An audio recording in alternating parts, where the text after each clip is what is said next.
motherhood is not for every woman. It can be challenging for both the mother and the child, and an unwanted motherhood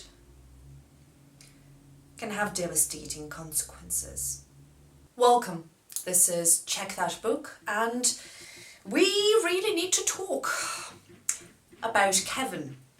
It is a fantastic novel by Lionel Shriver, very well written in my not so humble opinion. As a bookworm myself, I really enjoy a good, complicated read. A subject matter here is, yes, again, welcome, this is a disturbing channel. It is disturbing, but I personally do not find it as disturbing as the majority seems to. Let me get this straight. Like I said here, motherhood is not for everyone. There has to be a lot of criteria met for one to become a mother, but most importantly here, free will and the desire to have a family, to have a kid, that's the core. That's the core of this book. That's the subject. If you haven't heard about this book, then there is a big chance that you might have actually heard about the movie. It's an eponymous movie starring amazing Tilda Swinton as our main character. She is such a character study, both in the movie and in the book. I do need to warn you that the book is written in a form of a letter format. It is an epistolary format where we read through the letters that our main character is writing to her husband. I'm not going to spoil it for you, what they actually are, why is she writing them, although that question I still could not properly answer, but again, from a psychological standpoint, it's a good thing she did it. It was a brilliant coping mechanism. Our main character, Eva, clearly does not want to be a mother. She didn't, at least, at the very beginning. With her first child, Kevin, there was immediately a problem. Now let's get into it without actually spoiling everything. It is such a controversial question when it comes to becoming a parent, without actually wanting to become one, but just because your spouse, whom you do love, wants a child. We could get into the argument that women face more difficult issues, right? When giving birth to a child and all stuff like that. Obviously, it should be her choice, right?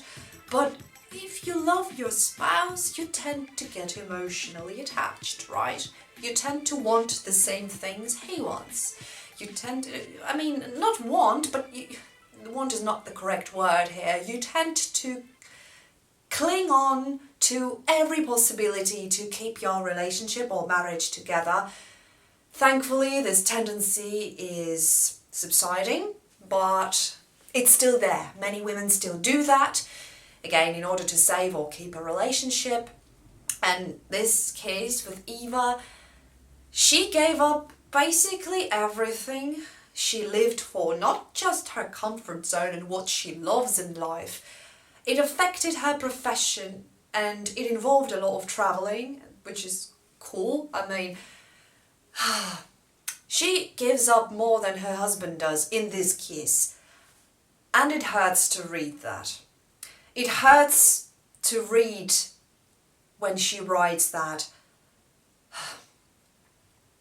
giving birth to a son felt like defeat for her and a kaleidoscope of purely negative emotions, really. And let me get this straight. She was attempting to be better. She was trying to be a better mother, naturally, as you do. I mean, there's no hatred or ill will there, But yeah, she initially never really wanted that child. That child is a nightmare. Oh wow. What he does and the consequences that he faced and his mother faced are terrible. Read the book, watch a film, whatever suits you best, but yeah, that's wow. And shit like this happens again. Why disturbing cinema or disturbing books? Well, because the subjects discussed in them or shown actually happen in real life, which is why they are much, much more effective than any horror movie out there. But they also give you a lesson to learn, right? So, in this particular case, we have Eva, a mother who did not want to be a mother in the first place. And that's understandable, that's fine. Maybe she would want it later. With our medicine, we can afford that now. But again, it's difficult to avoid certain topics when discussing such a book. But let's get back to it. Let's get back to Kevin. Kevin is a dick. Such a prick bastard. I don't understand. From the very first read, I don't understand. Where is this obnoxiousness and even violence come from when his parents tried to give him everything? Perhaps subconsciously, again, he felt that his mother doesn't love him as much, or at all, or ever. Perhaps he felt like he was the unwanted child, but hey, you have a dad who adores you. Nah. We could argue there's something paranormal here even, or something metaphysical, right? But no, I think like a character in the book, Loretta Greenleaf, and she's my favourite character in that book, like she said, some kids are damn mean. Just because. There is always a reason. Any psychologist will tell you there's always an underlying cause, but some causes lie within you. All they need is a wee trigger. And that is exactly the point here in this story. I really recommend you read this book.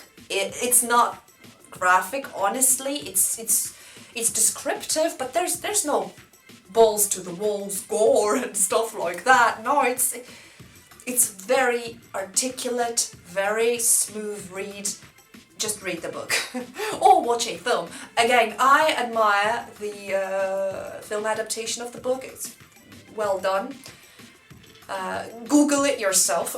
This video is not sponsored, so yeah, please do your own research, but I do recommend you check it out. But the book is more, again, usually books are more detailed and descriptive, and in this case, again, the Loretta Greenleaf character, for example, that scene with Loretta in the waiting room, that was the only moment that I really, it took a tear out of me, I would say. It did. I had wet eyes. It's a sad story of a woman and a boy who struggled to connect. And you'll never find out whether they will or not. I mean, in the end, it's an open end. But I guess you could say that Eva has made up her mind. It's interesting because in Eva's case, well, you have a whole package. You have a loving husband, you're well off, you have money, like, what's the fucking issue, right? There's always an issue. Just some of those issues can go away, especially with some professional help. Some of them can't. And we have to accept it and understand it. But coming back to why is this book so disturbing? Why is it on the list even? I mean, I did just that. I googled the most disturbing books ever written and it was there in the top 15.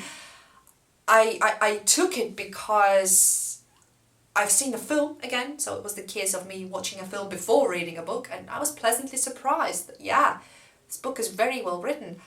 The story is interesting and I viewed it from a whole another perspective actually. Why is this disturbing? Well, like I said, there is no gore, there's no pornography, thank God, we need a break from all of that. It's purely psychological, purely for your brains here. You just read this book with your head. Because if you read it with your heart, you can get emotional, like I did a couple of times, and being as detached from the subject matter as possible, because it does not concern me, thankfully. But I am an empath, so it's easy for me to go down the slippery slope and fill her shoes and try to feel what she feels, and I totally understood her. Her life was cool. She enjoyed her life, and that is a rare thing these days. And there comes bang, the love of her life. And she sacrifices her life to match his. Well, I don't think that's the right thing to do now, is it? Nevertheless, the book is well written. I recommend it to you, but unless you're being a extremely hypersensitive parent at the moment, perhaps don't read it. But yes, it touches subjects of motherhood, relationships, and opinions of other people. People being judgmental, people not understanding the circumstances and being too quick to judge, right? It's a very interesting, sad drama. Thank you so much for watching. I hope you enjoy this content. Please consider giving this video a boost in the form of an erect thumb and a subscription perhaps. Thank you once again, and I wish you well, and I'll see you soon. Take care. Bye.